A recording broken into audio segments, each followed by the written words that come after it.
مساء الخير، وانسى الهم ينساك وعيش اللحظة، والحياة حلوة بكل ما فيها. ضحكت بكيت الحياة مستمر.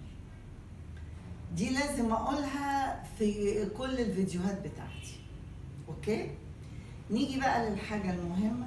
انا طبعا بعتذر وبنعتذر عن ان الاسبوع اللي فات ما كانش فيه حلقة يوم الثلاث، وده بسبب الأحداث بتاعة فلسطين. إن شاء الله ربنا يفرجها عليهم يا رب، ويوقف مش عارفة أقول إيه، ما بعرفش أقول في الحاجات دي غير بنقول يا رب. خلاص، بكرة بقى إن شاء الله من غير مقاطعة عندنا حلقة، استنوني من 4 ل6 على قناة الحياة، والإعادة يوم الأربع الساعة 8 الصبح. هعمل إيه؟ هعمل فلفل ألوان محشي لسان عصفور. طبعا دي أكلة لذيذة جدا جدا جدا. أنا عملت قبل كده الكوسة باللسان عصفور. جربوا، غيروا، وما تعملوش كميات كبيرة. يعني اعملوا 3-4 وحدات كده وشوفوا الولاد هيعملوا ايه او تعجبكم. ما احنا لازم نغير يا جماعة، لازم ونمشي مع التغيير الموجود على قد ما نقدر. هعمل بعد كده كمان سلطة المشروم، ودي سلطة لطيفة جدا جدا. وهعمل سلطة البطاطس بالتقلية برضو لطيفة. وهعمل من الحلويات الشتوية 100% وما تتاكلش الا في الشتاء، اللي هي المحوجة او القرصة الصفراء او البسكوت الاصفر. المحوجة دي بتبقى بعد ما بتخلص من الفرن بتنشف بسبب ان العسل والسكر اللي فيها في الفرن بيعقد او بيتماسك مع باقي المكونات، وبعدين لما بتبرد بتجمد، فهي عاملة زي البسكوت. دي جربوها برضو، دي في ايام الشتاء مع فنجان شاي مع فنجان قهوة، يعني حاجة لطيفة. ودي من الحلويات التقليدية بتاعت دمياط وبورسعيد. كنت عاوزة أقول لكم حاجة تانية مهمة، نصيحة، ودي عن تجربة أنا بعملها. لما بعت وقلت اشربي 3 لتر مية في اليوم، أنا بعمل كده. انتوا لا تتخيلوا أهمية المية.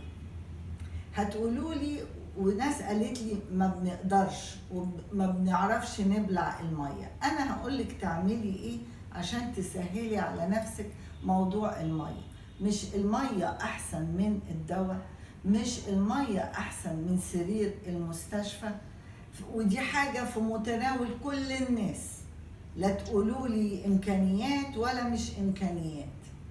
وجعلنا من الماء كل شيء حي. أي عضو في جسمك محتاج مية. أنا بقول لكم كده لأن أنا بسمع حاجات بسبب قلة المية، وبشوف حالات مرضية لناس أصحابي الدكاترة بيوصوا المريض اشرب مية اشرب مية. فإحنا نعمل اللي علينا، وربنا كل واحد ليه ميعاد. انت هتجيبي الإزازة الصغيرة اللي هي 600 ملي، وهتحطي جنبك 5 أزايز وكوباية. كل نص ساعة، أولا أول ما تصحي من النوم اشربي 2 كوباية على ريق غصب عنك. بعديها بنص ساعة ابتدي اشربي 1 كوباية كل نص ساعة، وتوقفي لحد الساعة 9-9:30 بالليل، تبقى خلصت 3. لو عملتي كده هتلاقي نفسك المية بتاعتك كلها خلصت. هتقولي لي التواليت، هقوم كل شوية التواليت. طالما قاعدة في البيت خش التواليت على الأقل، بدل ما انتي قاعدة بتتحركي وبتجري الدورة الدموية، على الأقل انتي بتساعدي ان الدم يجري، يبقى فيه سيولة، ما بتبقيش عرضة للجلطات.